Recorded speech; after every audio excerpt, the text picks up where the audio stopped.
আমরা এই মিটিংয়ে শুরু থেকে এ পর্যন্ত যে সমস্ত বক্তব্য শুনলাম তার মধ্যে অনেকগুলো সাংগঠনিক কথা এবং গঠনমূলক বক্তব্য ছিল।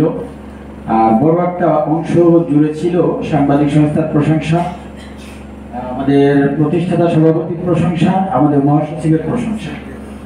তো আমি তাদের প্রশংসার সাথে একমত পোষণ করে আমি আর প্রশংসা করছি না, আমি একটু আত্মসমালোচনায় যেতে চাই। আমি 1-2 মিনিট সময় নেব যদি আপনারা আমাকে অ্যালাউ করেন।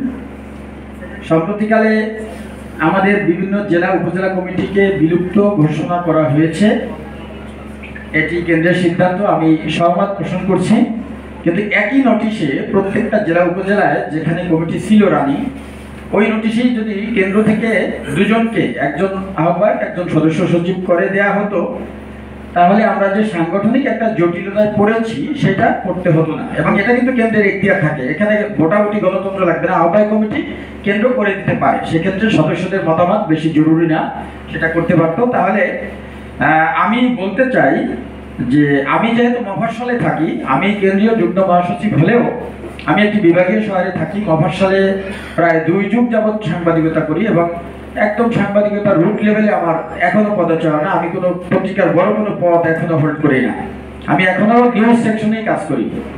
তো সে কারণে আমি যেটা দেখেছি বিভিন্ন জেলা উপজেলা বিভাগে যারা কমিটিতে ছিলেন তারা একটু কিন্তু মনোকষ্ট পেয়েছেন হঠাৎ করে তাদের কোনো কনসার্ন না নিয়ে অথবা কেন্দ্রীয় কমিটিরও কোনো বৈঠক ছাড়া এভাবে সকলকে মানে বিলুপ্ত দিয়ে তাদেরকে আবার চিঠি দেওয়া হয়েছে সাবেক সভাপতি সাবেক সেক্রেটারি উল্লেখ করে।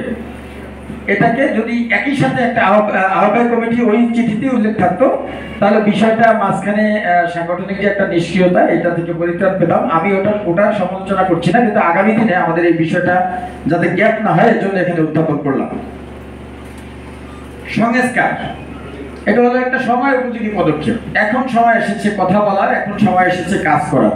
গত 15-16 বছরে অনেক পরিবেশ পরিস্থিতি আমরা সবাই লক্ষ্য করেছি, যে দলের যে মতেই হই না কেন আমরা প্রোগ্রাম করতে পারিনি এমন অবস্থা আমাদের গিয়েছে।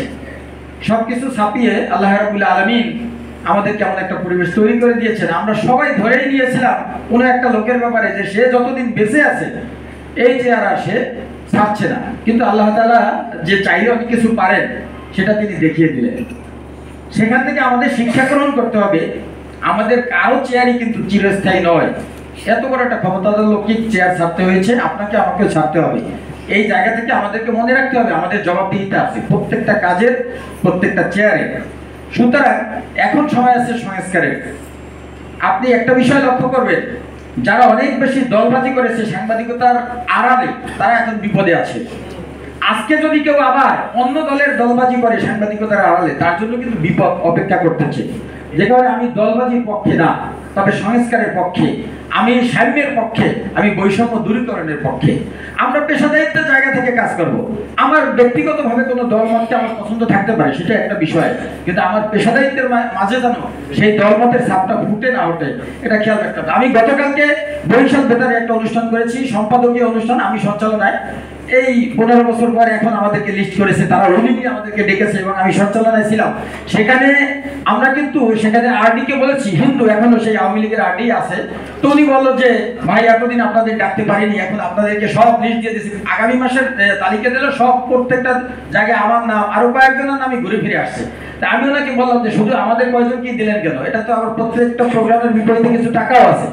বলে ওনাদের তো ডাকা যাবে না। আমি বলছি যে না, ওনাদের মধ্যে যারা দক্ষ সাংবাদিক, যারা পেশাদার সাংবাদিক, তাদেরকে ডাকবেন। আমরা দখল করতে চাই নাই, তো আমরা চাচ্ছি কি গঠনমূলক হোক একটা সরকারি প্রতিষ্ঠান। আমরা এখানে দলবাজি করতে চাই নাই, আমরা যোগ্য লোকদেরকে স্থান দিতে চাচ্ছি।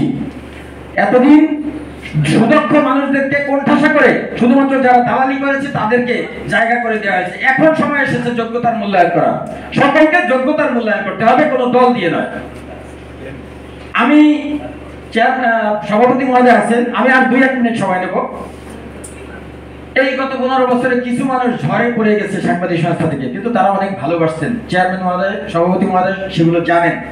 তিনি হয়তো ডেকারাম মেনটেন করতে গিয়ে, রাষ্ট্রের সাথে তাল মেলাতে গিয়ে ওইসব লোকদেরকে মূল্যায়ন করতে পারেন নাই।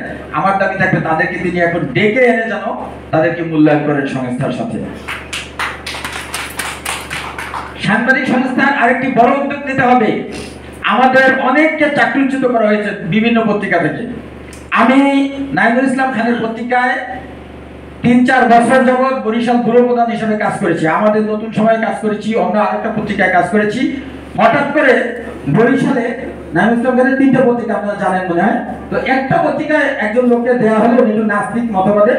তো উনি আমাদের নাইমুল ইসলাম খানকে বললেন যে সে এই ঘরানা সেই ঘরানা, এরই হয় ওটা নিয়ে জটিলতা তৈরি করে সেখানে আমাকে সেখান থেকে চাকরিচ্যুত করা হয়েছে।